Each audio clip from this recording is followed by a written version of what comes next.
Hello everyone. So let's start with now solving one question. Evaluate surface integral, basically f into ds, where f vector value has been given to you xi plus z square zx minus xy k cap, where s is a triangular surface. ये दिया हुआ है, triangular surface है with vertices 2 0 0 0 2 0 and 0 0 4. So ये जो vertices दिए हुए हैं, depending based on this given equation, sorry given points, what I have done is कि हमने उसको surface को मतलब represent करने की कोशिश की है, because it's a triangular surface has been given and उसके vertices भी दिए हैं question में. So I have used that information. 2 0 0 point को प्लॉट किया, 0 to 0 पॉइंट यहाँ पे आ जाएगा और 0 0 4 will be here and it's a triangular first surface. So this is how this will be, the given surface will look like this. It's a triangular surface which is lying something like this. If you see that it is not in any plane, it's lying like in between all the planes it is using. So here like जैसे कि मैंने बोला था कि यहाँ पे हमें surface integral हम जब भी निकालते हैं हमें डबल इंटीग्रेशन करना है, और डबल इंटीग्रेशन करना है तो हमें ये 3D जो दिया हुआ है सरफेस उसको हमें 2D में कन्वर्ट करना पड़ेगा. How we convert it? By projecting it in any of the plane, any of the plane. यहाँ पे ये surface it's not parallel, it's not lying in any of the parallel surface to any of this plane, so it's lying in between basically. So it's our wish which plane we want to project it, either xy, yz or xz, ये हम पे depend करता है. I have chosen it to project it on xy plane. So after projecting means try to visualize it as a 2D. तो उसका projection मतलब what you can say shadow, how it will be, it's something like this. यहाँ पे मैंने ये projection निकाला हुआ है same surface का. Why? Because I want to convert it into 2D. तो ये कुछ इस तरह हो जाएगा जैसे आप इंजीनियरिंग ड्राइंग में पढ़ते हो. उसको हम फ्रंट व्यू निकालते हैं, देन साइड व्यू निकालते हैं, टॉप व्यू निकालते हैं, डिफरेंट व्यूज़ निकालते हैं. Similar way, this is one of the view I can say. So but we don't call it as view, we call it as a projection. This is what in the xy plane I try to project the given surface. So it will look something like this. Z axis को हम consider कर ही नहीं रहे, that's why we will be taking only this point.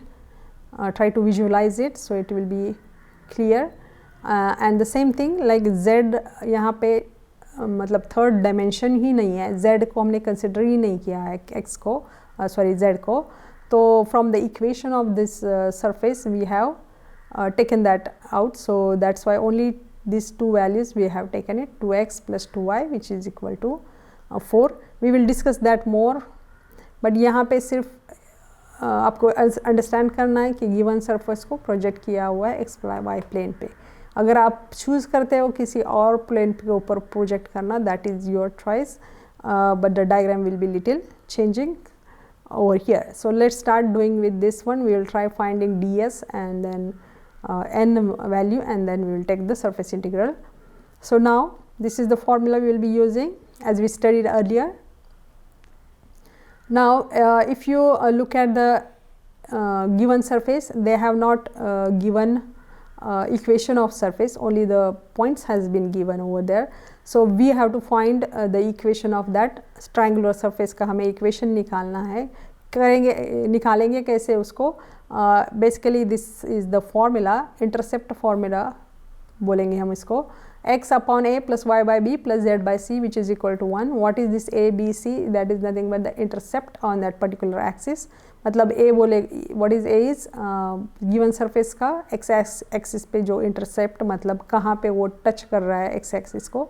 तो यहाँ पे ये 2 को टच कर रहा है, y एक्सिस को कहाँ टच कर रहा है? तो 2 को टच कर रहा है, z एक्सिस को गिवन सरफेस टच कर रहा है 4 के ऊपर. So that is nothing but the x and y and z intercepted respectively. तो ये जो है इंटरसेप्ट है x y and z intercept respectively. तो ये जो मैंने लिखा है वो वैल्यूज़ लिखी है गिवन सरफेस कहाँ पे भी x axis y axis z axis को जहाँ पे कट कर रहा है वो values. So by solving this, simply by simplification, I have received this equation which is nothing but the equation of triangular surface. कहाँ पे आपको किसी क्वेश्चन में आपको डायरेक्टली दिया हुआ होगा, कहाँ पे if for example in this situation it was not given but the information has been given directly, so you can use it and find the equation of given surface. So हमें पता चल चुकी है इक्वेशन ऑफ गिवन सरफेस हमें पता चल चुका है, that is nothing but our 5 we have consider here. Now what we can find it is the normal vector for this given surface. Why we need it? Because आपको याद होगा n vector we have to find it, normal unit vector, और ये this given surface is not lying in any of this plane, it's in between. So we can third category जो हमने discuss की थी वो किसी प्लेन में लाई नहीं कर रहा है, किसी प्लेन को पैरेलल प्लेन में भी नहीं लाई कर रहा है, it is in between tilted kind of thing, given surface is there. So इसका हमें निकालना होगा normal unit vector. How we find it? By taking that u vector and dividing it by its magnitude. So gradient of vector we have to take it by using the del operator and into a given surface equation. So now we will be multiplying this and finding its normal vector. Now normal unit vector we have to find. तो जो vector है वही ले लेंगे और उसकी magnitude के साथ हम उसको डिवाइड करेंगे. So that's how we found that magnitude is by x under root x square plus y square plus z square. x की वैल्यू जो है ये है, y की वैल्यू जो है this one and z value is 1. So we have taken this square of each of this, so this is what we got it. So if you take a square root of it, it will give you 3. So this is the value which we got it for normal unit vector to the given surface, given triangular surface जो कि हमने यहाँ पे निकाला था, ये given triangular surface, और उसका unit नॉर्मल यूनिट वेक्टर जो हमने निकाला वो है. This is the one. Now next thing is f into n cap that we have to do it. So simply f is the given function, given vector basically that is was given in the question that I have taken, and this is the normal unit vector which we have found here just now. So that we will be taking it and उसको हम dot product कर लेंगे. So what how we take the dot product is I का जो coefficient है that we will be simply multiplying. This is I coefficient x into 2/3. बाद में जो j के कोएफिशिएंट होंगे उनको मल्टीप्लाई कर देंगे, that will be second term. Then z के जो भी कोएफिशिएंट है उनको हम मल्टीप्लाई करेंगे, that will be our third term. So this is what I have received it so far. Now here what we have to do is हमने this is the formula we have taken it. Till this part we have done it, this part we haven't done it, so that we will be going to find it. So let's हमने to find, if you remember all the steps, इसको हमने n vector normal unit vector to the surface निकालने के लिए पहले हमने given surface का equation निकाला, then we found it's a normal vector. If this was one the given in the question itself, यहाँ पे इसकी वैल्यू हमने अभी तक नहीं निकाली है, and then we will take its a product. So इसकी वैल्यू हमें निकालनी होगी and it depends on in which plane our object or our surface has been projected. तो अब अगर आपको याद होगा हमने उसको XY plane में project किया था. So that's the reason the ds value, this is the ds value we are taking since we have projected in xy plane. So dx into dy upon n cap into k cap. k cap क्यों? क्योंकि xy plane के लिए perpendicular जो axis होगा z होगा और उसका unit vector k cap होता है. So that's the reason we have taken it. अभी ये this is the f into n cap, this value we already found it here, so that I have written over here. And ये जो value है this one by solving this one we have received this one. इसको हम simplify करेंगे. So what we will do it, this 1/3 is the denominator that we will just multiply it with it. So this 3 will get cancelled everywhere. So simply we will get 2x plus 2z square minus 2zx into minus xy. So this is what we have got so far. Now if you see we have to take a double integration. xy ही हमें चाहिए, z obviously won't be there because we have projected in xy. So z is automatically it is z की कोई value नहीं होनी चाहिए. So basically z is something which is unwanted variable for us. So we have to eliminate it.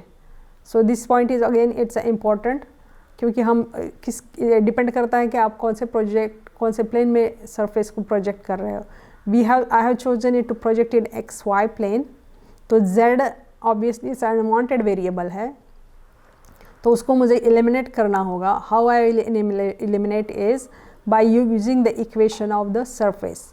कि अगर उसकी z की value instead of z I have to replace, eliminate it.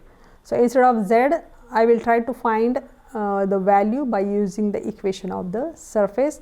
So उसको मैंने rearrange करके instead of z I will be plugging it 4 minus 2x minus 2y.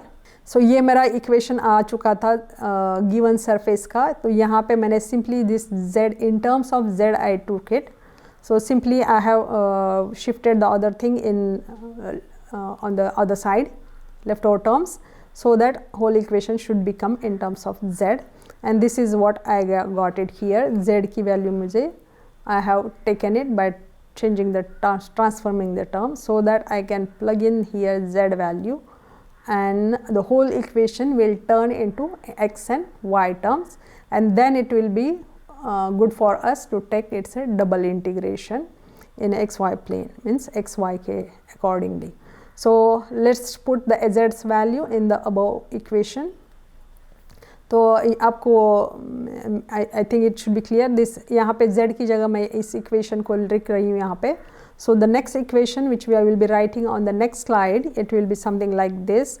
तो यहाँ पे जहाँ जहाँ z है मैंने वहाँ पे इस value को substitute किया हुआ है. Other than that everything is same. And the other thing is now since we have अगर आपको दिख रहा मतलब whole thing is in terms of x and y. Now z is gone from us, so this double integration also we will be taking. And one more thing is there, now I have to find the double integration with respect to x and y. तो मुझे मेरी limits also will be coming from x and y की मुझे limit लिखनी पड़ेगी. Now यहाँ पे जो मैंने surface का equation निकाला था उसमें z की value, since we have projected given surface in xy plane, since we have projected the given surface in xy plane, तो given जो surface का equation हमने निकाला वहाँ पे मैं z की value substitute करूँगी 0. So then I will get something like this, 2x plus 2y is equal to 0. मतलब यहाँ पे basically यहाँ पे this same thing को हमने rearrange किया हुआ है. If you see that, so this is what we have received it. वो होगा इस line का equation. Why we need it? Because we want to find the limits of x and y, क्योंकि हमें integration के बाद limits को substitute करना होगा. So we need to find the limits of x and y. तो यहाँ पे मैंने strip को यहाँ पे consider किया हुआ है, vertical strip को. Now limits, as you see that this is the strip, if you move it from horizontally, it will be shifting from 0 to 2.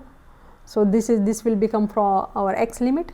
And y limit vertically if you will see this, it will be changing from 0, यहाँ पे point होगा 0, मतलब यहाँ पे, and the highest point will be, it will be upper top of that strip, it will be touching to the this line, इस line को touch कर रहा है यहाँ पे. तो maximum value will be there, which is nothing but given by this. If you simplify this given equation, if you rearrange this, y is equal to we will get 4 minus x. So y की value मतलब lower end and upper end of this strip where it will be touching vertically. That's nothing but our y limits of y. तो जो मैंने यहाँ पे लिखे हुए from 0 to 4 minus x. Hope it is clear to you how we got this equation. जो equation of surface था उसमें हमने z की वैल्यू 0 रखी. क्यों रखी? क्योंकि हमने एक्स वाई प्लेन पे प्रोजेक्ट किया हुआ है, सो ऑब्वियसली z 0 रहेगा. उसको सिंप्लीफाई करके हमें ये इक्वेशन मिला है, वो है इस इक्वेशन ऑफ दिस लाइन. उसको हम कंसिडर करेंगे to find the limits of x and y, because we have to find the integration and we have to substitute those upper limit and lower limits. Now after this is the simple integration का concept आपको अगर clear है, so after these steps it's pretty straightforward. We have to take integration and substitute upper limit and lower limit. So now let's start with integrating. यहाँ पे मैंने इसी in this step I just have taken this 2 common from this bracket. So 2 common अगर हम लेते हैं यहाँ से, so this will become something like this. Now same thing I have done over here. I have multiplied with this one 2 which is outside the bracket. So basically expansion I have done over here. So same thing will go. So it will be easy for us to take its integration. उसके बाद हम जो देख रहे हैं यहाँ पे in this step the like terms which are there, like if you see here it's a 4x, it is a 2x, so after addition it will be 6x. ये जो bracket है as it is I have written over here, and the leftover these terms are which are minus 8 and minus xy, it's over here, and this 4y also. Simply rearrange the terms, so it should be more easy for to take the integration. Now here सबसे पहले हम with respect to y करेंगे इसको integrate. तो ये bracket का integration जैसे होगा, you can either expand and take it और you can directly also take it. 8 will be as it is and this one, इसका इंटीग्रेशन मतलब उसकी पावर हम बढ़ाएंगे. मतलब how we do it, x का अगर इंटीग्रेशन लेते हैं तो हम क्या करते हैं, xn+1 upon n+1.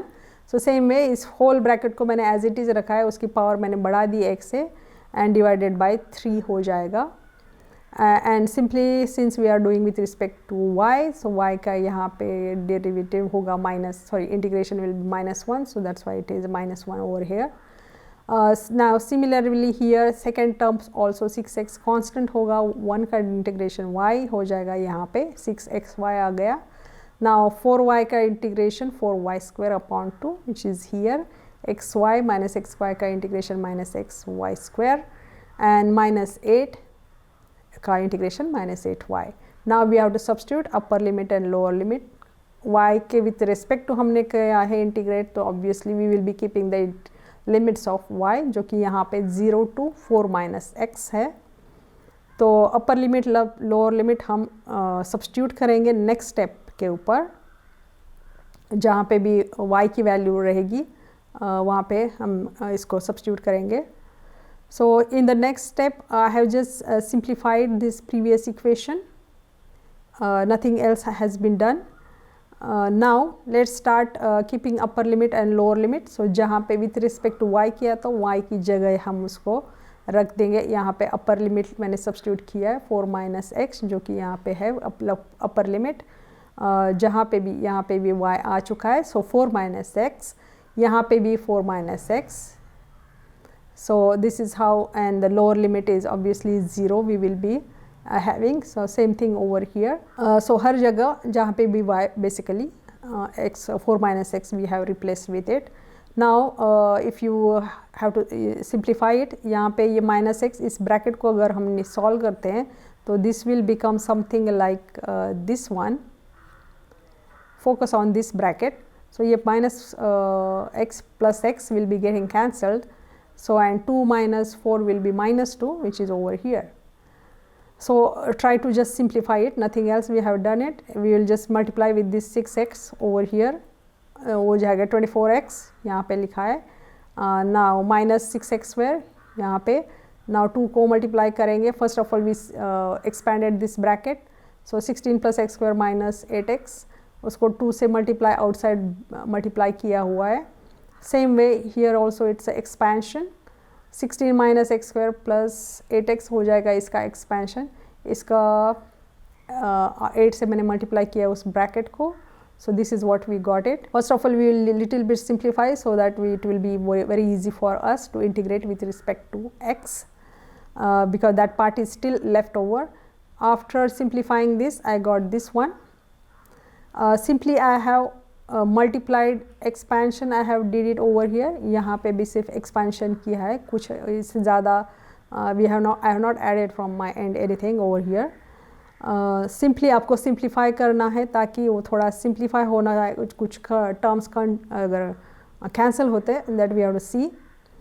So after simplification these terms are getting cancelled, few of the terms definitely will get cancelled. जैसे कि यहाँ पे अगर आप देख सकते हैं ये 2x square है, ये 4x square है. If you add them it will be plus 6x square and this is minus x square, it will definitely get cancelled over here. Then similarly this minus this if you add it, यहाँ पे x term को अगर like terms है आप this will also will get cancelled. So if you will see यहाँ पे भी x term है 16 minus 24, so 8x will be there plus 8x. So if you will see these terms, by simplifying we will get all this. This is how we will get it after doing the simplification. See if you cancel any terms, and then we can integrate with respect to x, and then we will obviously keep the upper limit and lower limit of x. So simply we will keep going on the integrating. ये minus 1/2 मैंने निकाला है, constant है निकाला है इस first term से बाहर. x cube का integration x raised to 4/4, 8 constant है उसको बाहर रखा, integration of x square by 2, and ये तो 64/3 विच इज़ अ कांस्टेंट, जैसे वैसे ही रह जाएगा और x आ जाएगा उसके साथ. अपर लिमिट और लोअर लिमिट रखना है हमें, x की जगह जहाँ जहाँ है 2 रखेंगे और लोअर लिमिट 0 है 0 रखेंगे. सेम थिंग ओवर हियर 2 और 0. This is the very familiar concept for you. अगर इंटीग्रेशन आपको आता है अच्छी तरह से then it's very straightforward thing. इसको सिंप्लीफाई करेंगे. After this we have received this one, उसको हम फ्रैक्शंस भी आ रहे हैं तो उसको LCM निकाल के then we have to simplify it. So final answer of this it will get something like 170/3. थोड़ा लेंदी क्वेश्चन था, काफ़ी सारे कैलकुलेशंस है, लेकिन अगर आपको इंटीग्रेशन के कंसेप्ट काफ़ी क्लियर है तो that won't be any issue. But the question, the very important points which are over here, how to find ds value, how to find normal vectors value, क्योंकि आपका अगर वो concept clear नहीं है, how to choose the values, then it will be difficult for you to solve the questions.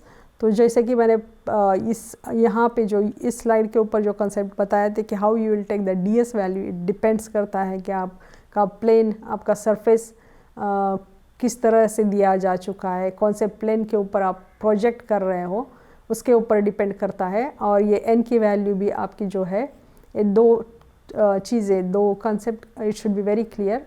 अगर वो that is clear in your mind then rest of the question is simply integration. थोड़ा practice करने की यहाँ पे ज़रूरत है क्योंकि थोड़ा क्वेश्चन जो है लेंदी होता जाता है क्योंकि काफ़ी सारे unknown things which you have to find over here. तो थोड़ा practice करने के बाद I think you will be definitely able to solve the questions by your own. Thank you.